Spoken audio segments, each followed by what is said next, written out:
Si è conclusa con la messa solenne delle 18, presieduta dal ministro provinciale padre Roberto Brandinelli, la festa della traslazione delle reliquie, seconda festa antoniana dopo il 13 giugno, che ricorda il ritrovamento incorrotto della lingua del santo avvenuto l'8 aprile 1263.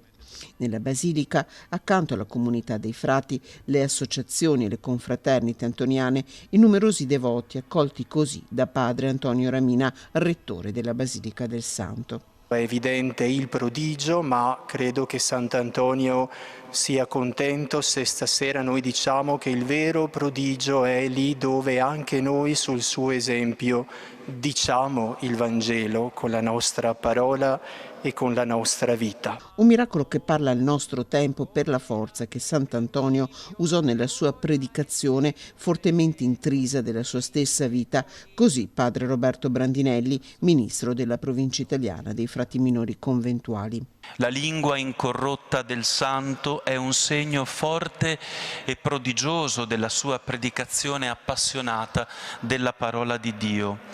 Una parola che Sant'Antonio conosceva molto bene perché l'aveva studiata e perché continuava a meditarla e a pregarla. La predicazione di Sant'Antonio è stata sicuramente anche una predicazione, lo sappiamo, coraggiosa, sferzante verso i potenti del tempo, gli usurai, i peccatori. Ma in fondo all'origine di tutto, anche per Sant'Antonio, c'è stata la sua libera scelta, libera e responsabile, scelta di seguire la via del bene. Al termine della messa, la solenne processione all'interno della Basilica del Santo, con la reliquia del mento portata a spalla dalla Pia Unione Macellai Militi dell'Immacolata, che si è conclusa con la preghiera di affidamento e la benedizione con la reliquia della falange del dito di Sant'Antonio.